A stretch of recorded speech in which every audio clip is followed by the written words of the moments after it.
Қазақстан банктері бай, бірақ бұқараға қарыз беріп, қоң жинаған сол банктер елдің экономикасына қаржы құярда тым сараң.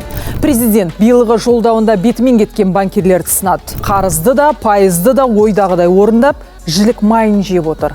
Бірақ шағын және орта бизнесті жандарына жуытпайды. Себебі тұтынушылық несиеден қыруар пайда тауып тұр. Депутаттар тиісті заңды жыл аяғына дейін қабылдауы қажет.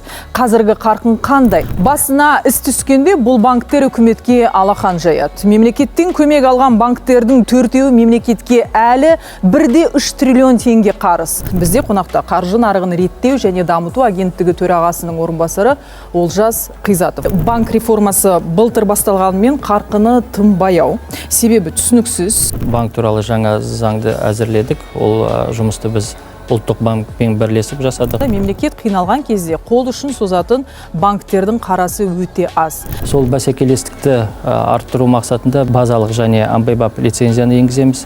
Исламдық терезе арқылы исламдық операциялар жасауға мүмкіншілік береміз. Экономиканы мол әрі арзандау несиелендіруге мәжбүрлейтін баптар да, тетіктер де жоқ көрінеді. Өзіңіз де жақсы білеміз, банктер берген ақшасын еселеп қайтарып алады. Жеке тұлғаларға, заңғы тұлғаларға сол банктың кредиттерінің пайызы төмендейді деп біз ойлаймыз. Армысыз сәлемет, эфирде түйін, біз бастаймыз.